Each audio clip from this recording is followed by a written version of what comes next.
Well, hello everybody. Hopefully you can see and hear me quite clearly. If you can, just give me a quick yes in the chat function or a virtual high five and raise the hand. That would be lovely if you could do that for me.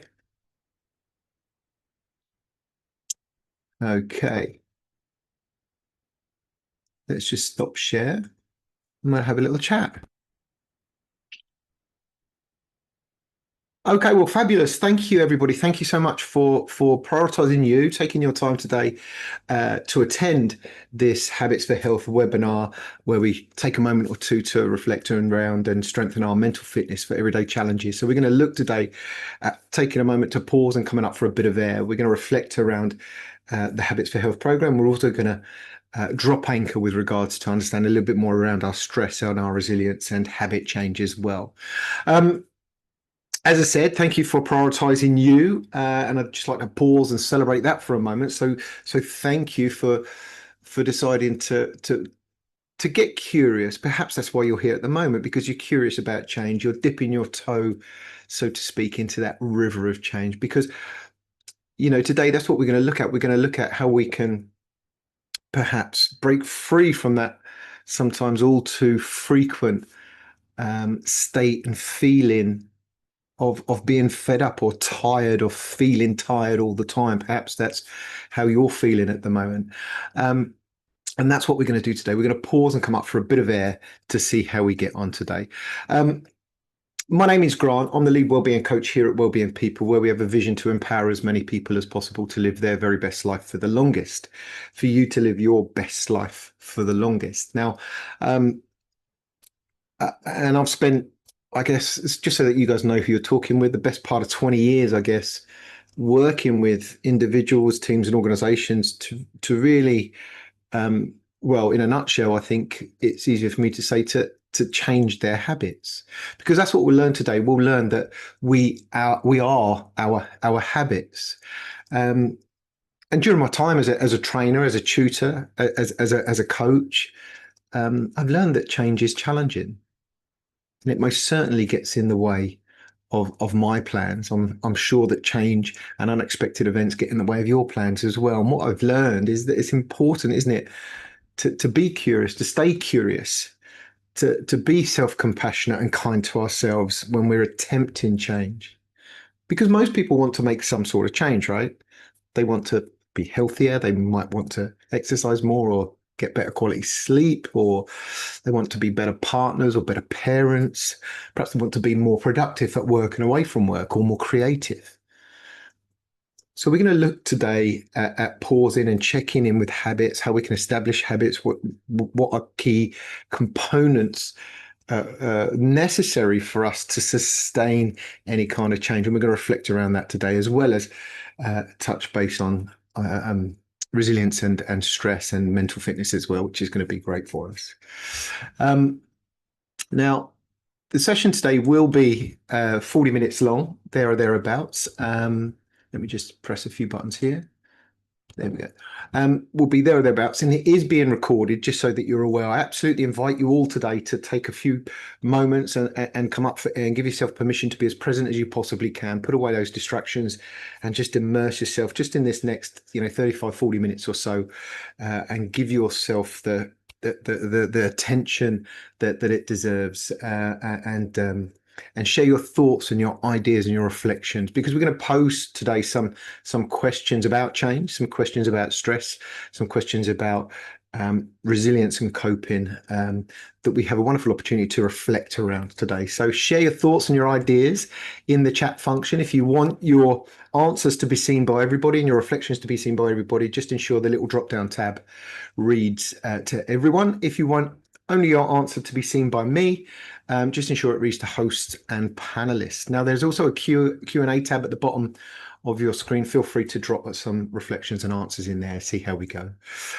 For the moment, though, hopefully we're all set and ready to rock and roll. Give me a high five or a yes in the chat function. Have you got a nice warm drink or a cold drink or a bottle of water within arm's reach of you?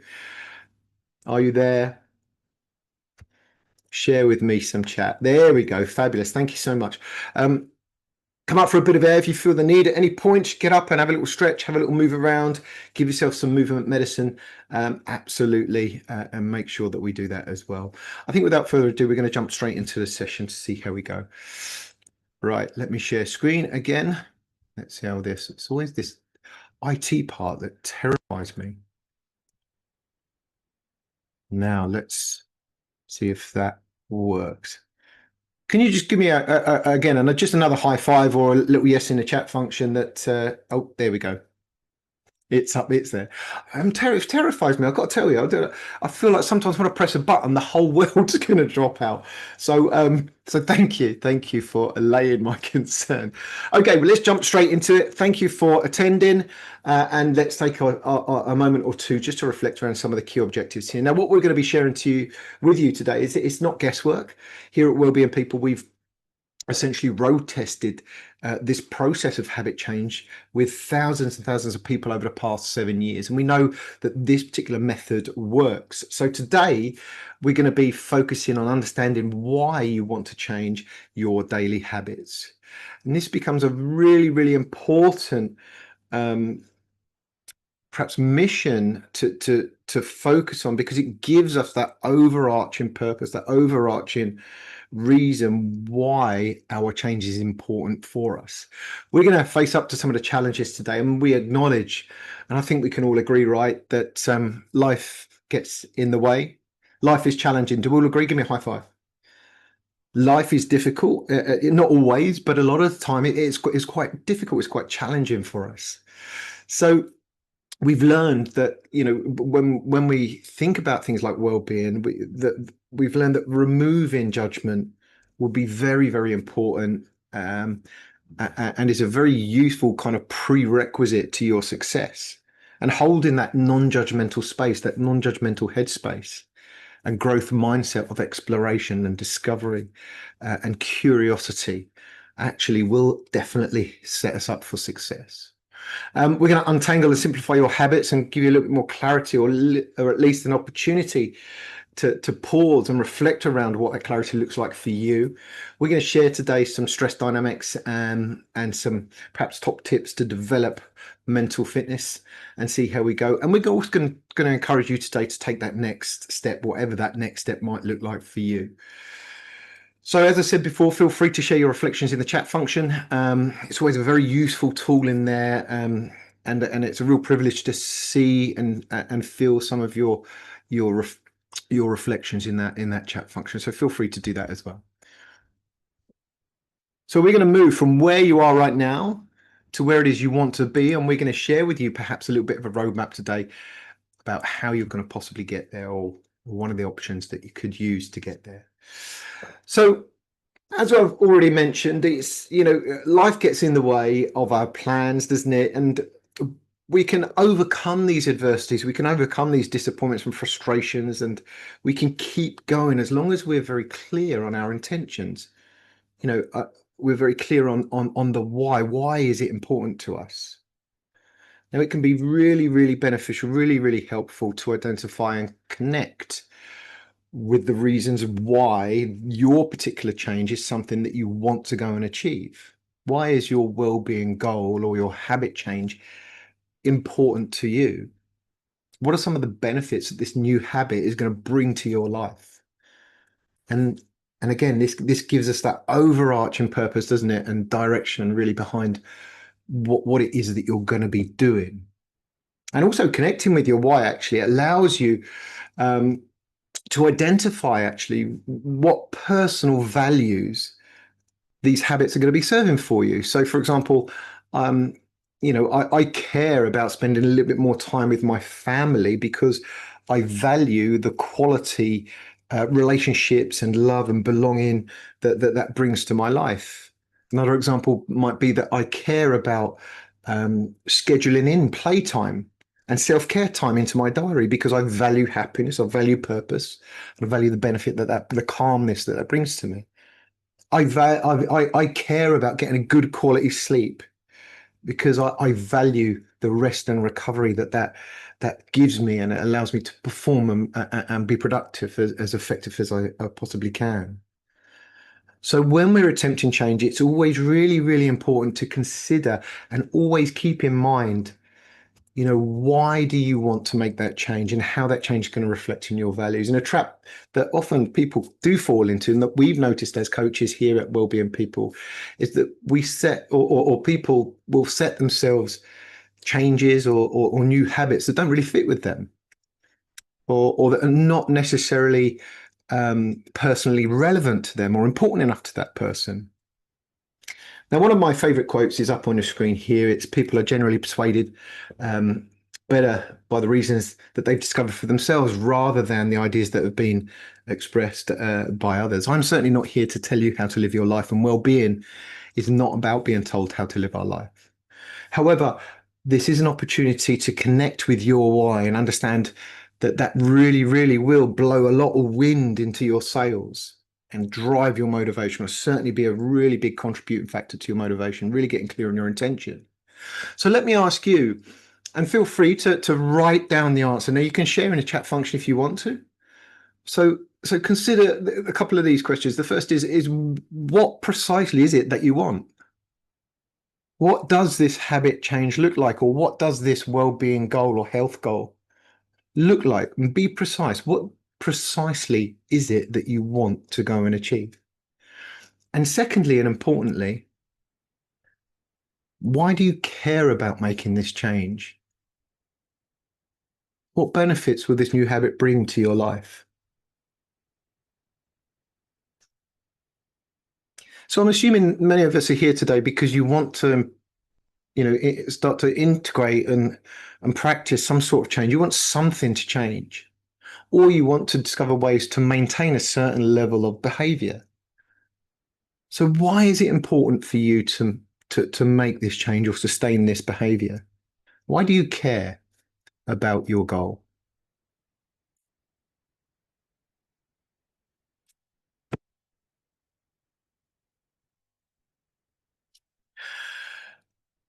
So let's take it one step further and just encourage ourselves to really take a moment and notice some of our current behaviors. I mean, how are you feeling right now, for example? Are you feeling a bit tired? Are you feeling a bit overwhelmed? Are you feeling zapped of energy? Are you feeling a bit frustrated or fed up at the moment? Or is the answer yes to all of those questions? Because sometimes, we can feel, can't we, that we're just living life at kind of high speed, just kind of driving down that freeway of life, right? And the world seems to be passing us by. We're never really looking in the rearview mirror and noticing all of the things that we've done and how far we've traveled. We've just got this massive world in front of us, and we're just focused on the very next thing. Is that how you feel you're living your life at the moment? Do you feel like you're very, very busy and not very productive or effective? Give me a high five. Does that resonate with you? Do you sometimes get to the end of your day and go, "Oh, I've had a really, really busy day. Oh, what did you do today? Oh, not much." You don't really feel that we're that productive. Do you feel like you're just always engaged in doing stuff and hardly ever giving yourself permission to come up for a bit of air and pause in? Millions of people struggle with things like low motivation, low self-esteem, low energy, and these sorts of things. You're not alone if this is you. It's a very fast-paced world, isn't it, over there? And we're always rushing from one task to another task. The important thing, the important step is awareness. So share it with me in the chat function. Take a moment, because you're likely to be aware and know as well as I do that having a very clear vision of what it is that we want is very, very important. We've already kind of reflected around that.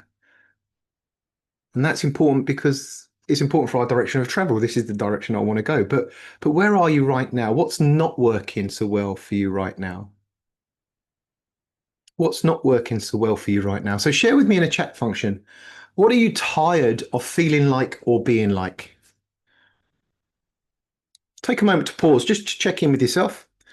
What are you tired of feeling like or being like? Now, we're not going to hold this headspace for too long, of course, because we want to focus on other things, but just take a moment to reflect.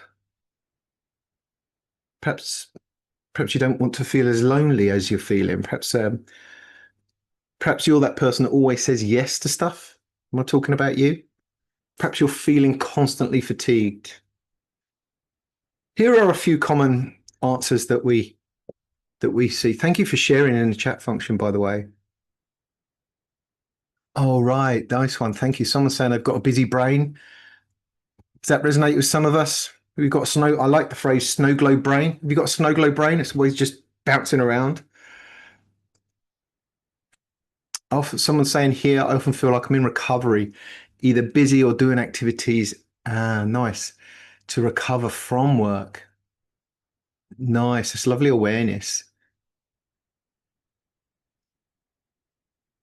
Yeah, and ensuring that when we use the word recovery, we really do understand exactly what that word means for us.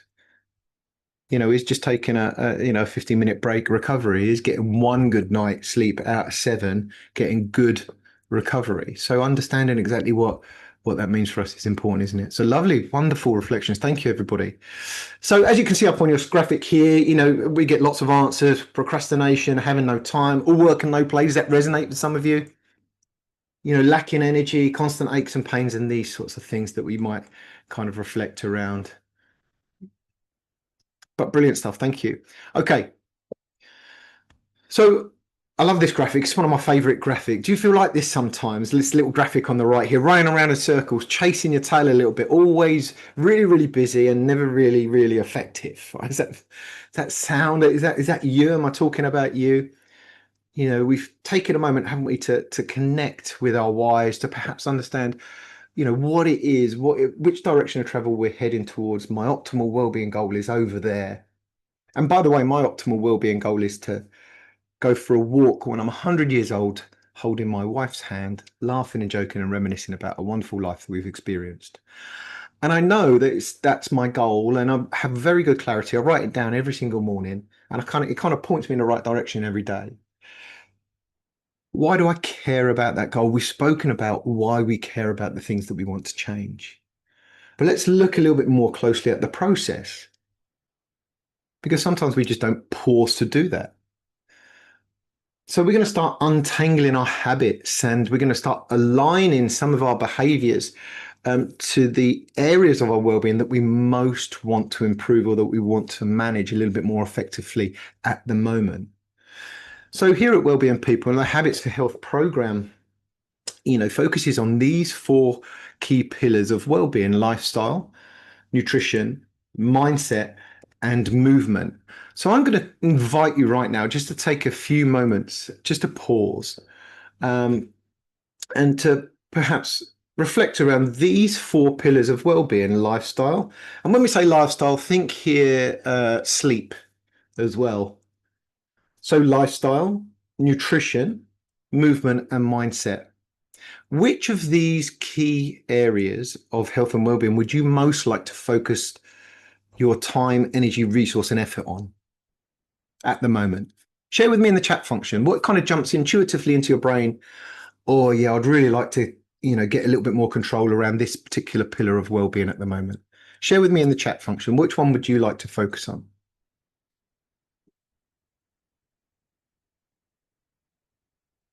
And as expected, we get a lots of a variety of answers popping in, which is lovely. And this is great, right? Because now, okay, we've now kind of streamlined our focus of attention just a little bit more, instead of these squiggly lines rushing around saying, okay, well, where do we start? What am I chasing my tail a little bit? We can say, right, I'm going to focus on my lifestyle. I'm going to focus on my movement, mindset. Let's get stuck into it and see how we get on. So we can take this process a little bit further, and that's what the Habits for Health program will do for us as well. We said that we're going to be talking a little bit about stress. Now, let's pause and reflect around this, because it's one of the key things that people experience every day. And in fact, give me a high five, or a yes in the chat. Are you going to experience stress at different intensities today? So some of us will experience this much stress, some of us will experience this much stress today. Do we all agree that we're going to experience at least some? Give me a high five. So let me kind of spin this round onto you and ask you for your reflection. So what does the term stress mean to you? Yeah, I know we're not planning to have any stresses. Certainly not any unhelpful stresses. But what does the term stress mean to you? What are some of the definitions that jump into your brain? Stress means I can't cope. I have that inability to cope. Someone's just sharing. Stress is worrying. And worrying is that um, kind of cognition, isn't it? It's a bedfellow of rumination. It's a thinking process. It's future focused on what could happen. Pressure, yeah. So, what's the difference between stress and pressure? It's a really curious conversation. Stress is an inability to make decisions. Really lovely reflections. Thank you. Thank you for those. So, a couple of things really to notice when we start talking about stress is that stress is a response, and it's important to recognize this. It's a response to something. It's a physiological, it's a physical, it's a psychological response to perhaps stimulus from our immediate environments, either external or internal. So we get a physiological and biological response, right? So we produce these hormones to prepare us to fight or flight or freeze, because doing nothing is also a behavior, right? Do we all agree? Give me a high five. Doing nothing is also a behavior. Can we agree that? We get a physical response. So our heart rate increases, our breathing rate is short and shallow breath as well. And that's that. Our blood pressure increases, our muscles tense up. We might need to go to the toilet. We might start to sweat. Some of these physical responses and psychological responses as well. These occur, don't they? So we notice that perception really does matter, and what we tell ourselves really matters. So our thoughts, our beliefs, our mindsets um, will all impact our response. And secondly, and crucially, it's a very natural thing to experience stress in our day. It's an essential part of living. Without stress, without stimulus, we wouldn't wake up in the morning. We wouldn't feel motivated to go and make those changes or develop ourselves. We wouldn't be able to handle those emergency situations or unwanted or unexpected difficulties in our days. So stress is very normal. It's very natural. It's something that we experience on a day-to-day basis. We've evolved with this response. Now, some other definitions I'm just going to share with you, as you can see up on your screen here, are things like adverse reactions, a state of worry or mental tension that someone's reflected around already. And we're in a situation that we don't feel able to control. That word control is an interesting word, isn't it? Would you agree with me that stress generally, in the way that we think about stress, um, arises when we begin to doubt in our ability to handle the situation? Give me a high five. Do you agree with that? Because if we have the resources and the confidence and the skill sets to appraise the situation effectively and then cope with it effectively, we don't experience the negative effects of stress.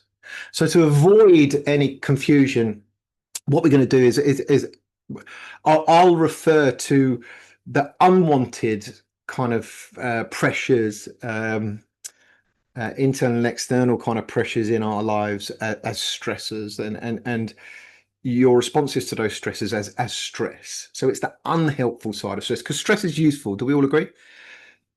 As you said, we've evolved with this term. If we don't know where to turn to, then we're stressed. Yeah. If we're unsure, if we perceive a threat and then we doubt in our abilities to cope and deal with that threat, we experience the negative effects of stress.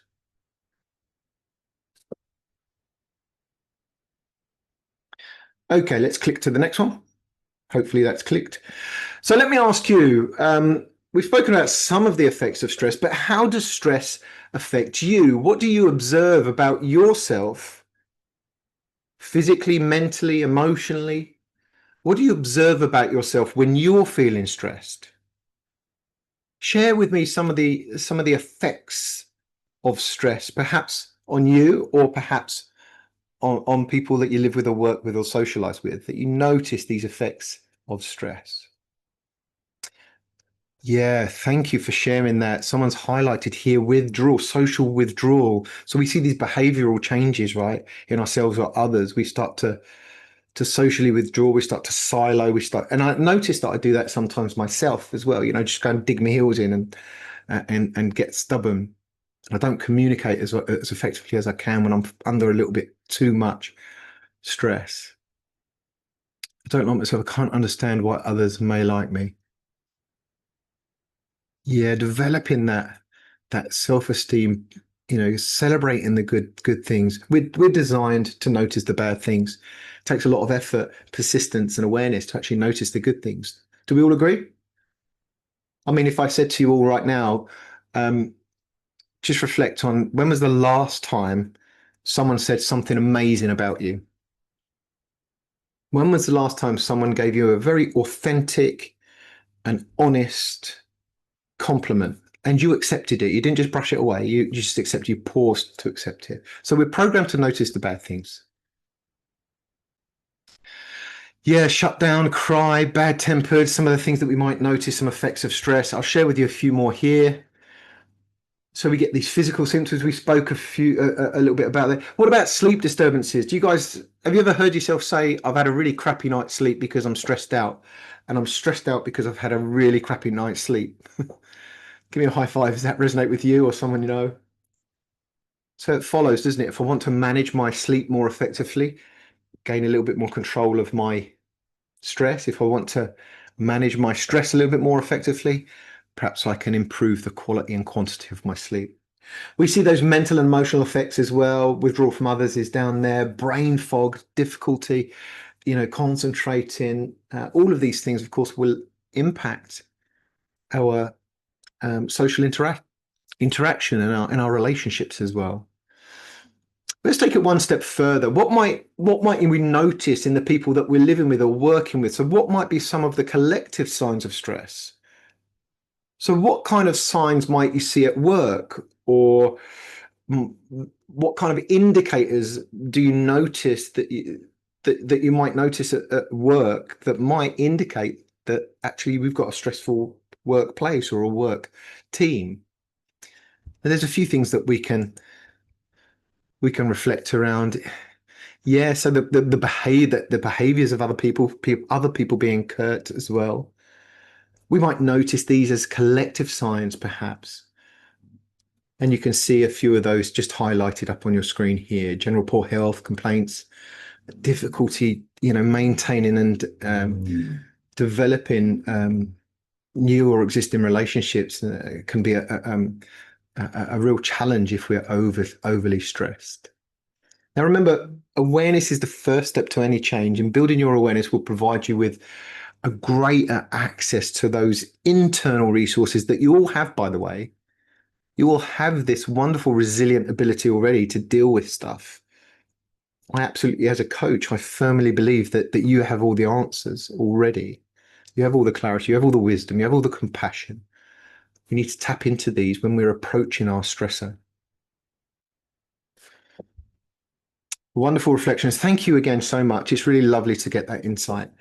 Okay, so where does stress come from? Let me take a moment just to pause here, because we can reflect around a couple of sources of stress and then we can categorize them. So the first category is what we call external stressors.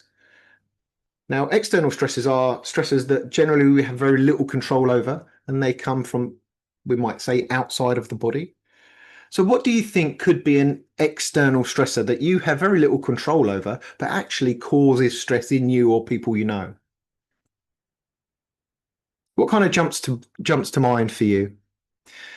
Yeah, so someone's saying the government, other people's decisions, other people's moods. We can't control that, right? These are external kind of stresses, these kind of life storms that blow in, these are unexpected events. Things like major life changes, things like bereavements, breakups, illnesses, relocations, these sorts of things, trauma, chronic stresses, a very unhappy workplace. All of these sorts of things can be kind of deemed external stress that we have very little control over. Could be noises, yeah, our physical environments as well. Things like pandemics, people are highlighting in the chat function as well. These are external stressors that we have very little control over, but it's very fortunate because we do have control over some of these stresses. And these stresses that we have more control over, that we could say actually come from within the body, and we have a little bit more of an ability to control these particular stresses. We call these internal stresses. So let me ask you, what would be an internal stressor? So what sorts of things that are within your control, but you think, oh, these things can cause stress in me or people that I live with, work with, or socialize with? So for example, if I'm not drinking enough water, I'll be dehydrated. And dehydration, I think we can all agree, is a internal stressor. So take a moment and just to reflect on mindset, nutrition, lifestyle, and movement. Which of those would be, think of those as internal stressors as well. So think of a lack of movement as an internal stressor. What are your internal stressors? Thank you. So someone's saying here, not getting enough sleep. Of course, a lack of sleep is an internal stressor. How we think and perceive and interpret past experiences and traumas. Absolutely. These can be stressors as well. What else? Because it's these internal stressors. Yeah, so not having poor nutrition. If you've got a diet that's filled with kind of ultra processed foods and is full of chemicals and very little nutrition, actually that's going to be a big issue to the function of your body. It's going to cause stress physically as well to your digestive systems. Yeah, puts a low esteem, how we think, how we feel, lack of sleep, lack of movement, poor nutrition, lack of sunlight, lack of social connection. All of these things might be deemed perhaps internal stresses that we have perhaps a little bit more control over. Now, the resilience is about how efficiently you're managing your internal stresses so that you can proactively create more space for those life storms. The life storms, the external stresses will just be pouring stress into your stress container all day long. If your internal stresses are high as well, there's not going to be much room for the external stresses, those unexpected events that we know are going to happen in our days. There's not going to be much room for those to fit in. And what happens, by the way, what happens when your stress container fills up and you get very close to the top? How do you feel? What happens to you? We might get that kind of overload, right? That emotional snapping. We might get panicked. We might, just slip into very unhelpful ways of dealing with that overwhelm or overstress. Yeah, we become irrational. As people are saying here in the chat function. Lovely reflections again. Thank you for sharing. It's always a privilege to see some of your thoughts kind of come to life as well. Thank you. Okay, so what can we do? So when we come to kind of developing our mental fitness and to truly build on our mental fitness and develop that level of resilience, and when I say resilience, if I was to define resilience for you guys, resilience is coping, but we can all cope. Do we all agree? We can all cope. But resilience grows from healthy coping. So it's coping well with difficulty, tragedy, trauma, stress, adversity, and anxiety, those sorts of things. But the more protective factors that we can utilize, the more resistant actually we're going to become to those ill effects of stress. So what we can do is perhaps ensure that we've got and we practice taking moments and time for ourselves and engaging in activities and hobbies that keep us present, that keep us living in the moment. Let me ask you, we call these flow activities. So what activities or hobbies bring joy and relaxation to your life? Share with me in the chat function if if you're feeling a little bit overwhelmed or a little bit stressed. What activities, what could you do that you know will actually calm an overstimulated nervous system? We call these flow activities that anchor you in the present moment. It anchors your mind in the present moment because our mind will often perhaps worry about tomorrow or ruminate about yesterday and might not live in the moment so much. Yeah, and finding out what works for you. Someone's saying they struggle with meditation, but they do find doing crosswords and distracting their brain or giving their brain or giving their monkey mind an actual job to do, like crosswords, like reading, helps focus the mind. That's a really, really lovely reflection and good awareness as well. But what are your flow activities? What works best for you to calm an overstimulated nervous system, but importantly, to train your brain to stay in the present moment? And this is mental fitness. Here are a few more. And when we start to access these behaviors, we start to turn on that tap on our little kind of stress container that slowly empties out our internal stress. And as we said, it kind of like the snow globe brain, it just slowly calms it down and we slowly start to empty out or certainly reduce our levels of internal stress when we engage in our flow activities. So what flow activities will you engage with? This is all covered in our Habits for Health program. In fact, one of the modules is called Resilience and Mental Fitness. And we talk about this in a lot more detail in the training videos as well. But lovely reflections, brilliant stuff.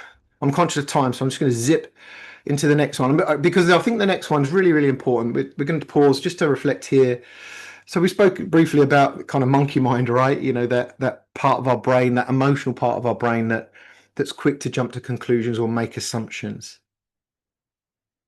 Take a moment here just to pause, and it's a wonderful little exercise wherever you are. If you've got access to a pen and paper, it's good fun to do when you draw it out. So draw a circle, divide that circle into 3 pieces of a pie, and put past, present, and future. Now ask yourself the question: how much of your time, energy, and focus and thinking do you think you spend living in your head, worrying about what may or may not go wrong tomorrow?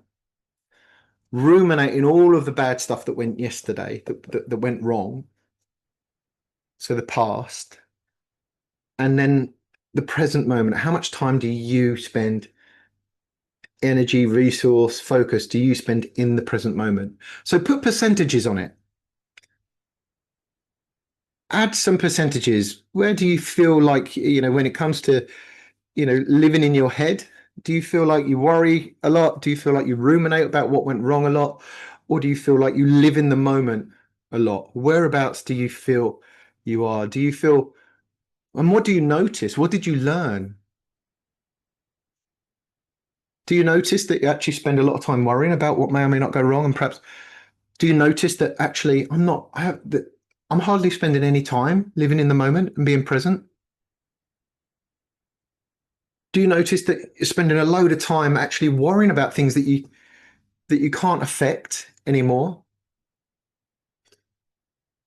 The question we have is what that's now, right? So if you write the word now above that circle and then draw another circle, what would you like it to be? So what would be an ideal for you?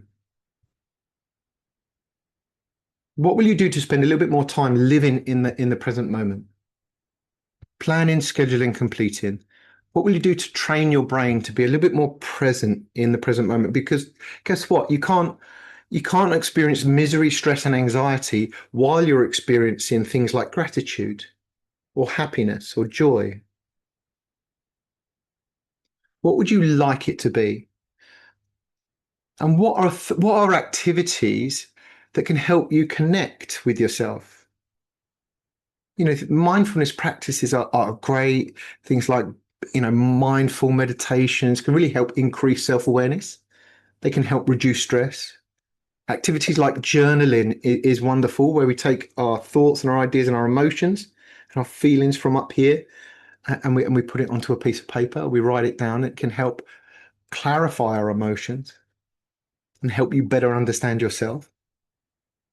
Self-care routines, physical activities, those flow activities, cooking healthy meals, connecting with other people. Some of the what we call 1% progress experiments, find 5 mindful minutes of silence today. There you go. There's a little mission for everybody. Will you find 5 mindful minutes of silence today? Can you do that? If you can't do 5 minutes, what about 2 minutes? Can you find some silence?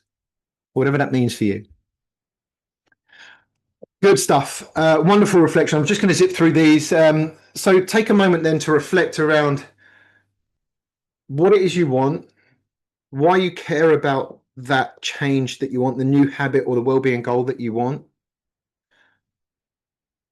What are we going to do to streamline it? So are you going to focus on which pillar of well-being is it going to be? Is it going to be nutrition, movement, lifestyle, or mindset? And then think now about, well, okay, well, what does my experiment, what does my next change look like? What does my small goal, what am I going to experiment with? What's my first step?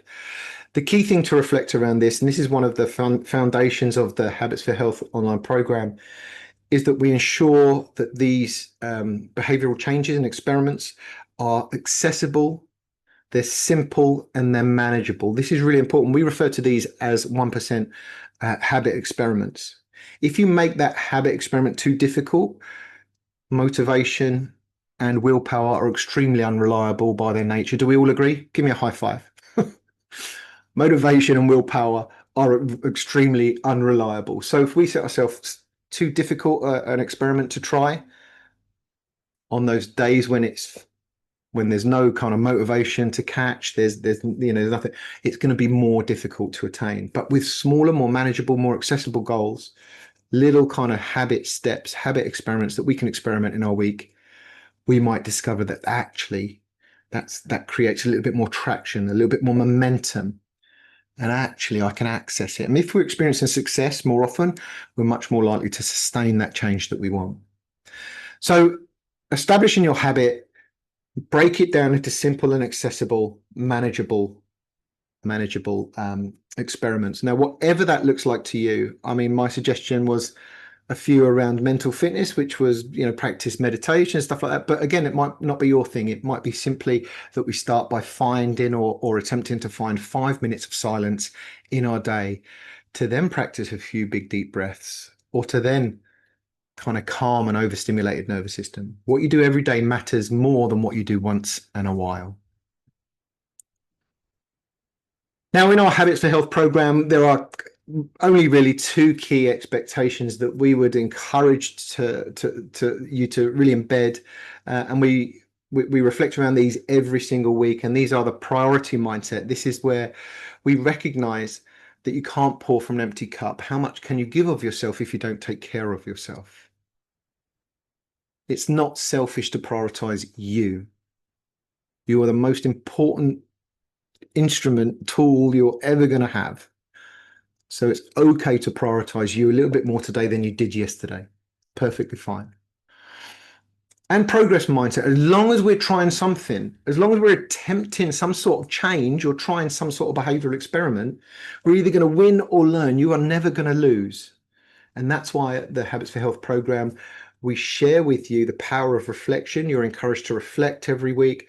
You're encouraged to learn about a new particular wellbeing topic that week. And importantly, you're encouraged to commit to an experiment, that 1% progress experiment, because it keeps you in that action phase of change. We call this the progress mindset, and our number one motto here at Wellbeing People is progress, not perfection. It doesn't have to be perfect. 1%, that'll do.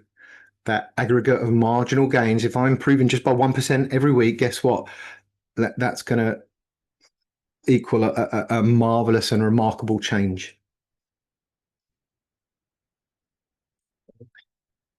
So let me hand it over to you guys. I'm just going to finish up here just by sharing with you. Let me just share it. A miracle question.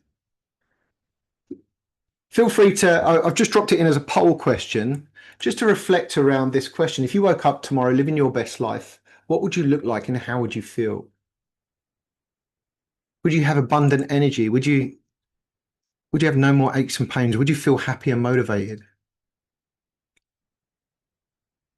What if you decided to make that change and you did wake up tomorrow living your best life? What would that really look like for you? Share with me your reflections in that chat function. I'm dead curious, so feel free to share. Oh, wow. We've got lots of, take a moment. You can select, I think it's a multi-choice, so you might be more than one answer. In fact, people are leading the way here is happy and motivated, have an abundant energy. If it's something else, feeling productive, yes, and focused, brilliant.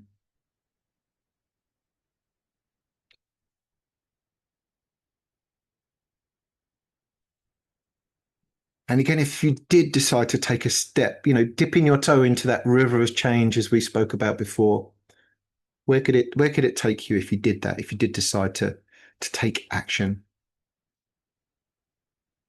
Wonderful reflections. Pretty much everyone's done that, so that's brilliant stuff. Thank you. It really just remains for me to just thank you for attending today.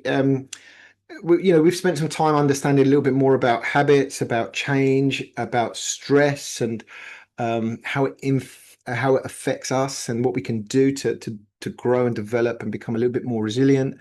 And hopefully, you feel a little bit more better positioned somewhat now to tailor your own lifestyle habits to provide you the life that you deserve. So take your phones out right now and take a moment just to follow this QR code, because it will take you to our Habits for Health program. And you could just learn a little bit more about what that program really looks like and how it will definitely make a difference. So if you are interested in sustaining your motivation, sustaining that traction around your health and well-being, if it's something that you want to focus on a little bit more deeply, we can support you with that. And you want to keep it fun and you want to keep it challenging for you, come and find out a little bit more by following that QR code, where you will either get the results that you want or the lessons that you need when it comes to your health and your well-being. Outside of that, it just remains for me to say thank you so much. And importantly, thank you for your reflections. It's a real privilege, as I keep saying, gaining a little bit of an insight. So thank you so much for interacting with me in the chat function. It's really, really lovely. Reach out to us here at Wellbeing People if you need any more guidance or advice, or just want to grab a quick chat and learn a little bit more. We're happy to connect as well. But brilliant stuff. Have a wonderfully fun and productive day, and enjoy the bank holiday weekend. Thanks, everybody.